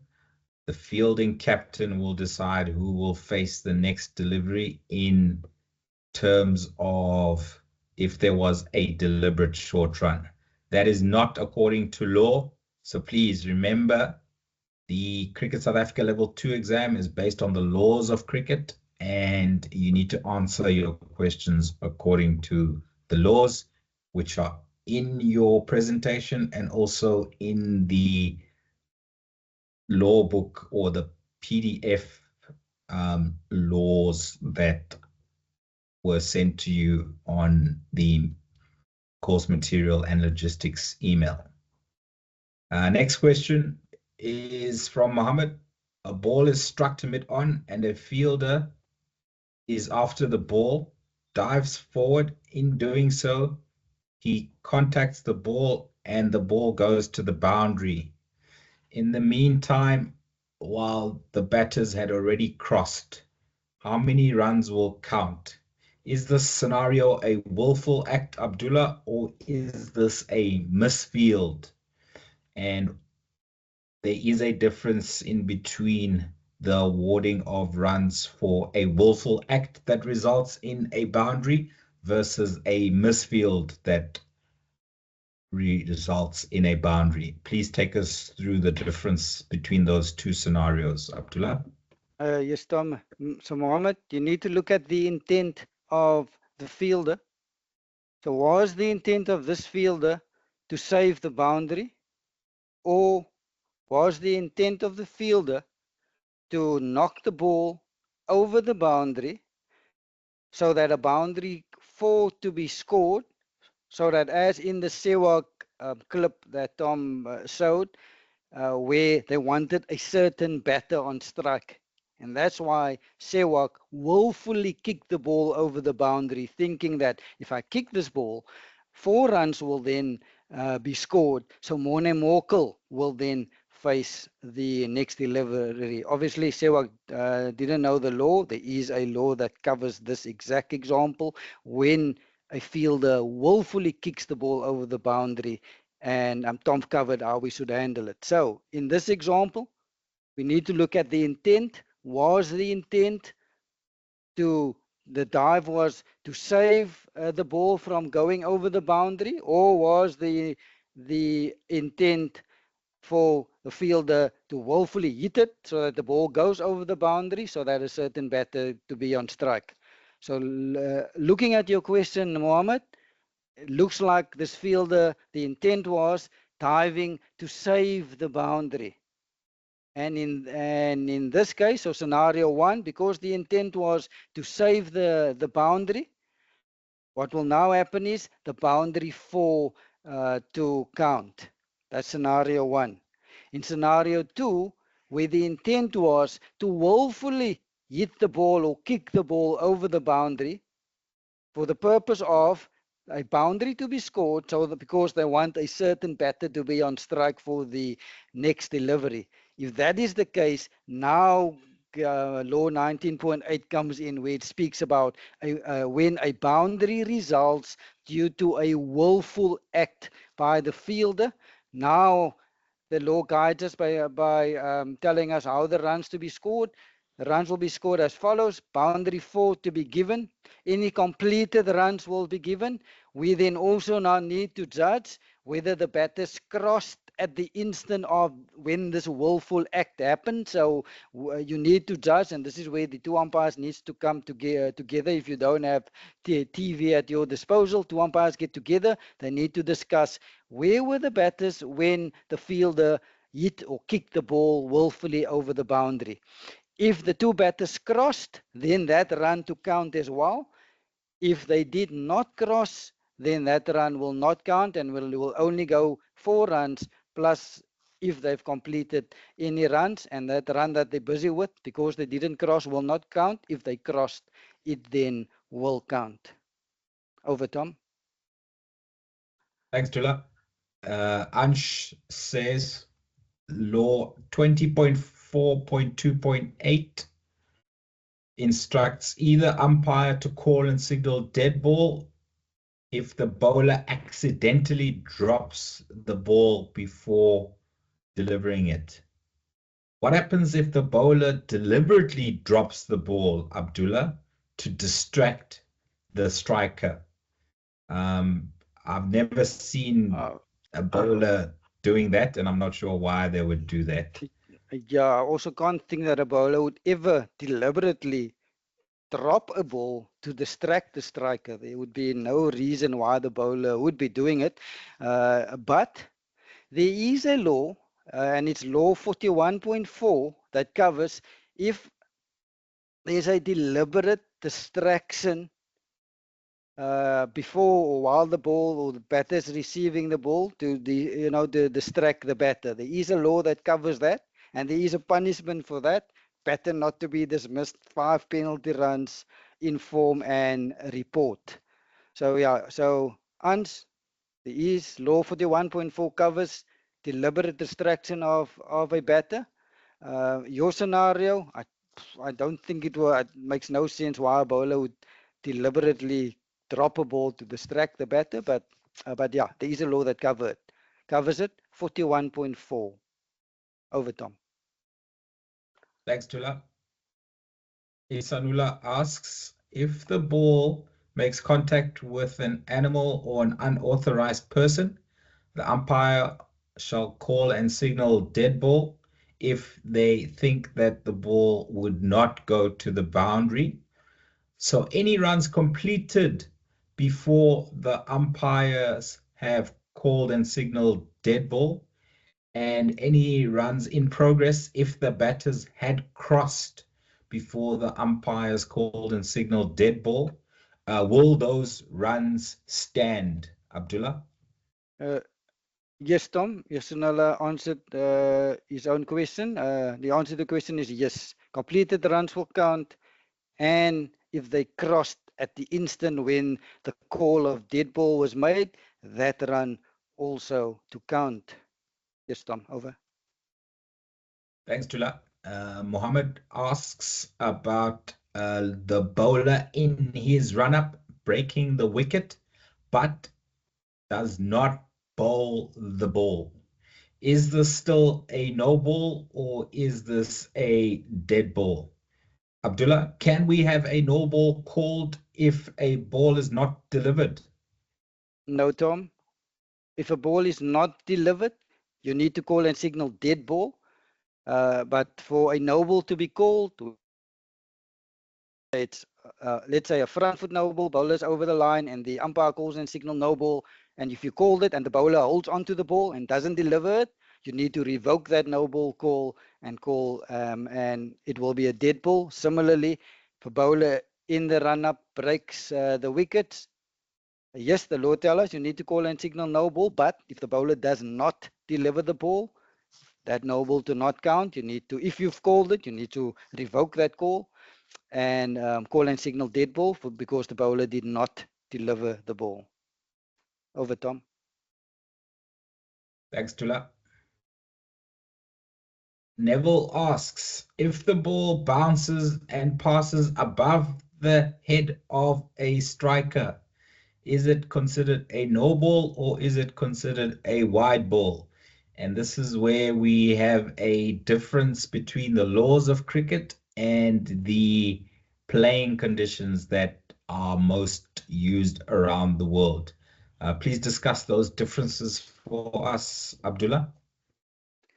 So Neville, according to the laws of cricket, in the if you open the blue book, you will see that it states if a ball passes above head height of the striker standing upright at the popping crease, the umpire to call and signal no ball. That's according to the laws of cricket. If you open most playing conditions across the world, I do know there are some countries like in England, they still follow the laws of cricket, but I think most countries across the world, they have in their playing condition, if a ball passes above head height of the striker standing upright at the popping crease, either umpire to call and signal, although the striker's in umpire is in the best position to make this call, need to call and signal wide ball. So again, I want to emphasize there is a difference how the law handles this and how the playing conditions handle this. According to the law, above head height, striker standing upright at the popping crease, call and signal no ball. For most playing conditions across the world, ICC playing conditions definitely, Cricket South Africa playing conditions definitely, ball above head height, striker standing upright at the popping crease, umpire to call and signal wide ball. Over, Tom. Thanks, Tula. Next question is from Rashid. Is the Virender Sehwag incident considered illegal fielding, or is it merely a willful act by the fielder? So, Rashid, I'm going to show you a slide that we will cover in our next lecture on Thursday. And this is the definition of illegal fielding. It says a fielder may field the ball with any part of his or her person. So the boot of Virender Sehwag is part of his person. If the ball is in play and is fielded any differently, as per the examples below, if the fielder uses anything other than part of his or her person to field the ball, or extends his or her clothing and uses this extension to field the ball, or discards a piece of fielding equipment or any other object which subsequently makes contact with the ball, that will be considered illegal fielding.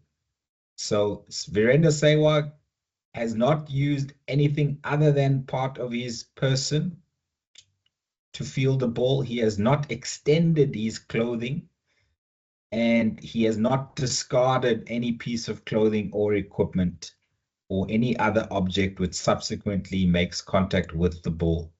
Because his shoe is worn on his foot, it is a legal piece of fielding. However, it is a willful act that results in a boundary, and we have gone through the punishment for a willful act that results in the boundary, as per the video that I showed you.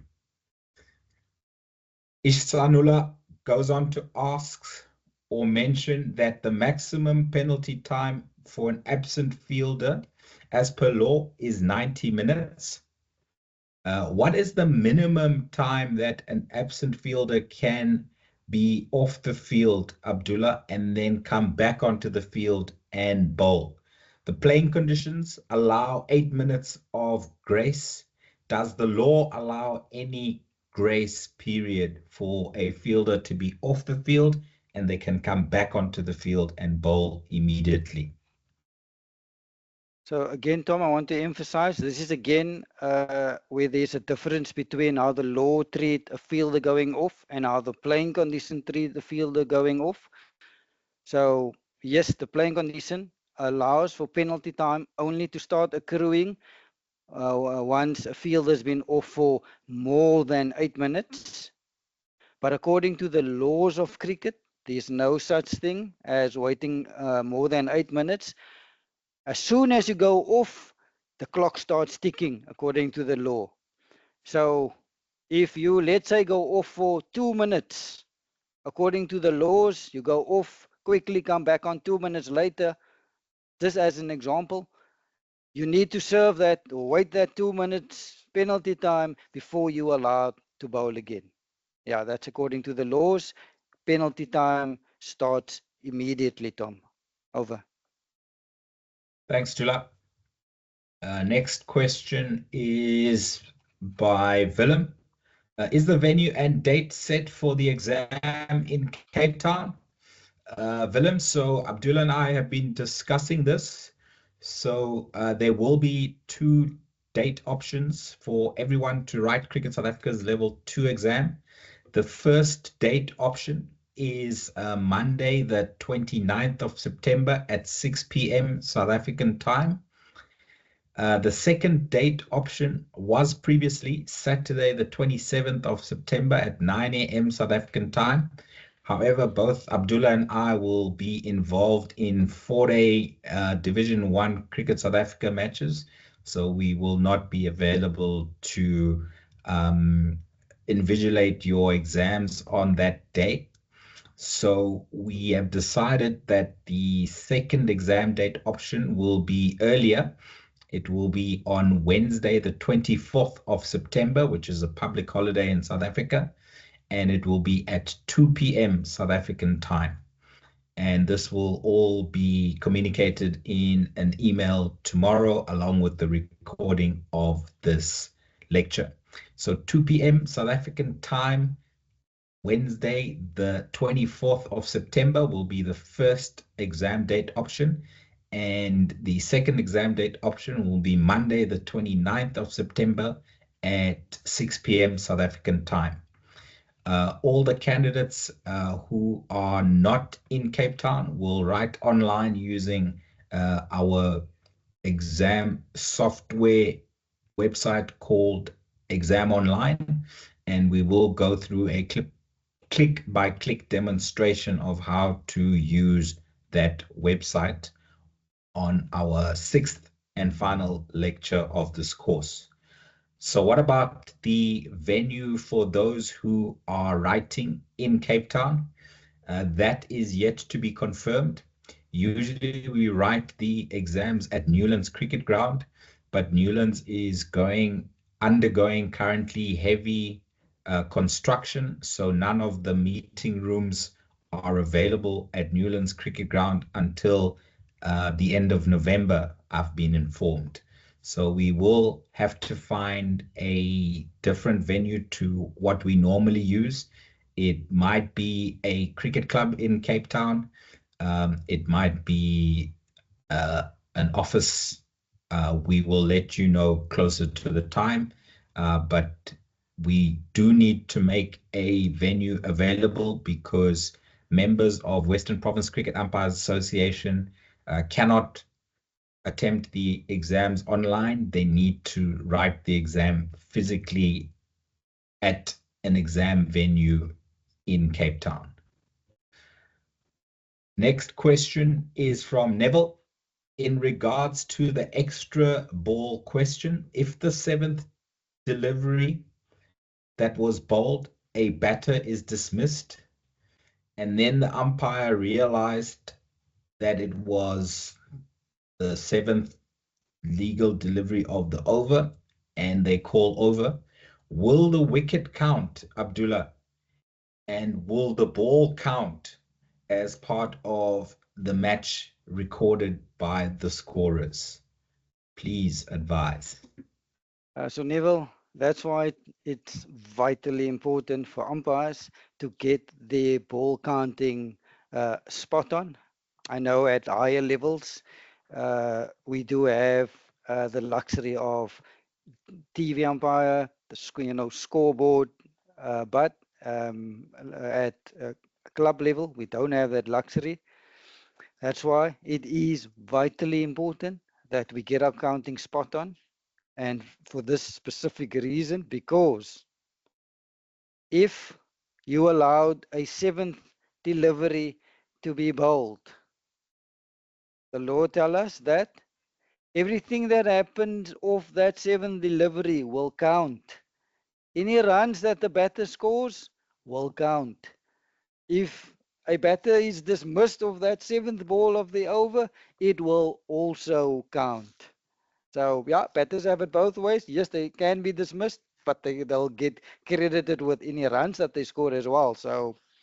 But from an umpiring point of view, we need to try to get our counting spot on, as not to get ourselves in a situation where this happens, 7th ball, wicket falls, and you're going to have a captain and coach in your umpiring room, yeah, moaning and groaning.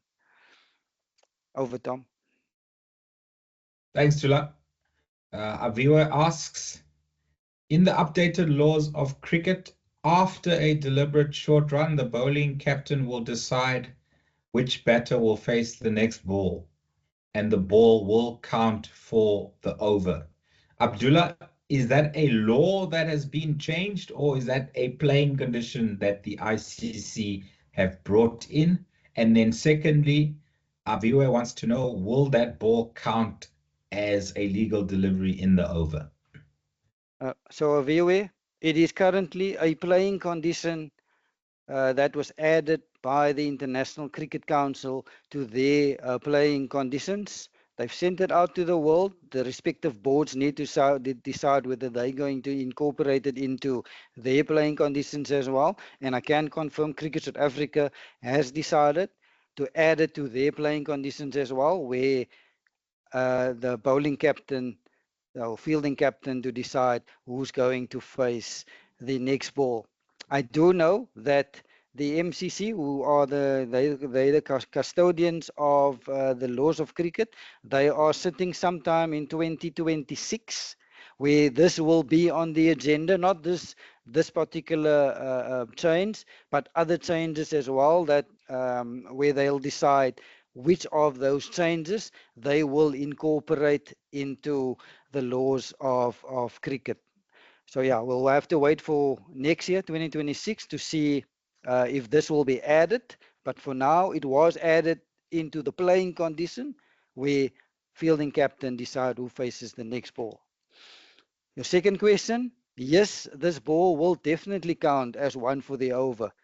I mean, you're gonna if you're going to allow it not to count, you're going to give the batting side an advantage. They're gonna have the ball will then have to be rebuilt for a, let's say, deliberate cheating from the batting side. So yes, the ball will count, but all runs will be disallowed, and 5 penalty runs will go towards the fielding side.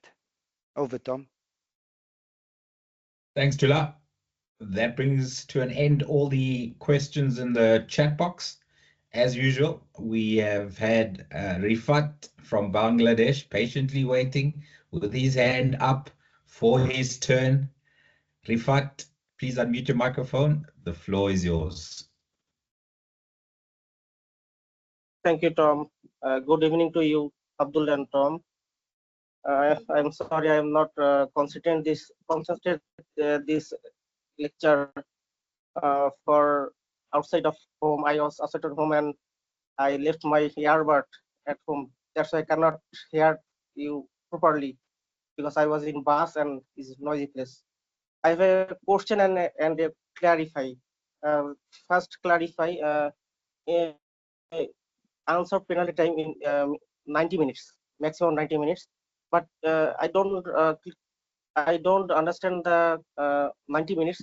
If a player outside the player 110 minutes, suppose a batsman or a part-time bowler, he's out of the play 110 minutes, and when he back, is he have to wait 110 minutes or 90 minutes?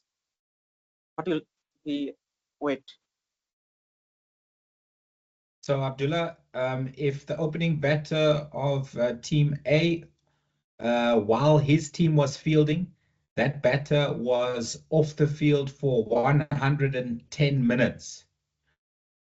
Then there is a change of innings. Does that batter have to wait 90 minutes before he or she can bat, or does he or she have to wait the full 110 minutes that they were off the field for? So, Rifat, according to the laws of cricket, there is a max penalty time that the player needs to serve, and that max penalty time is 90 minutes. And again, emphasis on according to the laws of cricket. Playing condition, I know, is a bit longer, but for the purposes of this course, we're covering the laws of cricket, so max penalty time of 90 minutes. Even if a player was off the field for 6 hours or 10 hours, still max penalty time that they need to sit out is only 90 minutes. So to answer your question, this opening bat was off the field for 110 minutes. I've just confirmed that the max penalty time that opening bat have to sit out is only 90 minutes. But there's also a but, and we're going to cover it on Thursday when we do the Law 25, which covers the batters' innings. So max penalty time 90 minutes. So that opening bat needs to wait for 90 minutes, but there is a but. Unless the side loses 5 quick wickets. So if a side is 5 down and the opening bat still hasn't served 90 minutes, that opening bat can then go bat after 5 wickets is down. Just an example, just to emphasize what I'm saying. So the opening bat at the end of the innings was off for 110 minutes. I've just confirmed max penalty time is 90. So let's just use round numbers just for illustrative purposes. Let's say the side go bat at 2 o'clock. First ball gets bowled at 2 o'clock. So we now know opening bat needs to serve 90 minutes. So opening bat can go bat at 15:30. But the law says if a side is 5 down, even though the player still owes penalty time, that player then can go bat immediately. So in our example, let's say in the opening over, the opening bowler takes a hat-trick. 3 down in the opening over. Second over, the second bowler takes 2 wickets in that over. So after 2 overs, the side is, let's say, 5 for 5. So that, let's say, this is now this is now at 2:10, the 5th wicket fell. So even though the innings was only in progress for 10 minutes, so technically the opening bat still owes 80 minutes, but the law gives a concession here by saying if a side is 5 down, we'll allow the opening bat to come bat, even though the opening bat might still owe penalty time, which in my example, the opening bat still owes 80 minutes. But because the 5th wicket fell at 2:10, that opening bat can come into bat. Over, Tom. Okay, Thanks, another Steve. another question on dead ball. Suppose a spinner bowled a ball. The batsman tried to attempt a play, a shot, and the ball touches his inside edge and ball stuck down in his pad. I mean pad, stuck down pad and leg, middle of the leg. Ball is stuck down, and instant the batsman at the instant of batsman hold the ball and touch and he dropped the ball in the ground. Is it a no dead ball or is fair delivery? Ball is Abdullah, touch.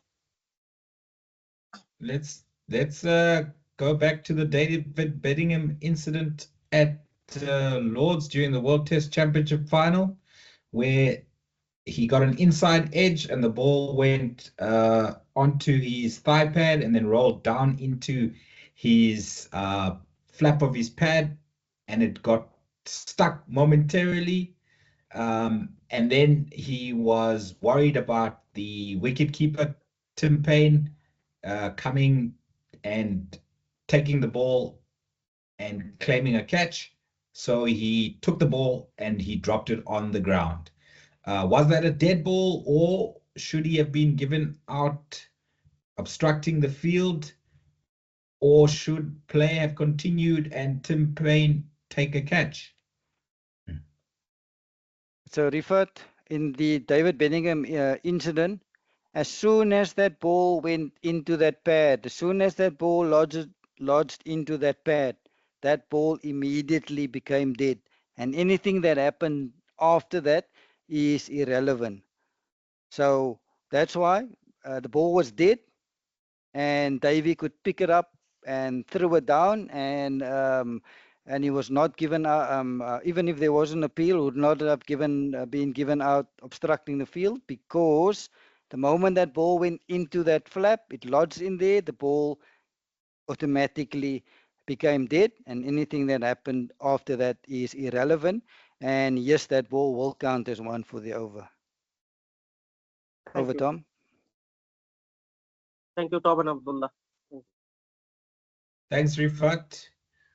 Neville, you had your hand briefly up earlier. Was there a question? Okay, there he's typed his question into the chat box. Neville has a question in regards to the wide guideline. If a batter moves towards the offside wide guideline and moves just by the guideline and the ball pitches outside the wide guideline, would this be considered a wide, Abdullah, or would this be considered a fair delivery? And this, of course, is a playing condition because there are no wide guidelines in the laws of cricket. Okay, so Neville, as Tom just said, this is a playing condition, and the playing condition states that yes, if a batter by moving, the wide guideline moves with the batter, but only up until the return crease. So as soon as the ball pitches outside the return crease, even if the batter stands on the return crease, if the ball is outside the return crease, you need to call and signal wide ball. So the wide guideline only moves up until the return crease. Over, Tom. Thanks, Tula. I do not see any more questions in the chat box. I do not see any more hands in the meeting room. So I'd like to take this opportunity to thank everybody for their attendance and their interaction.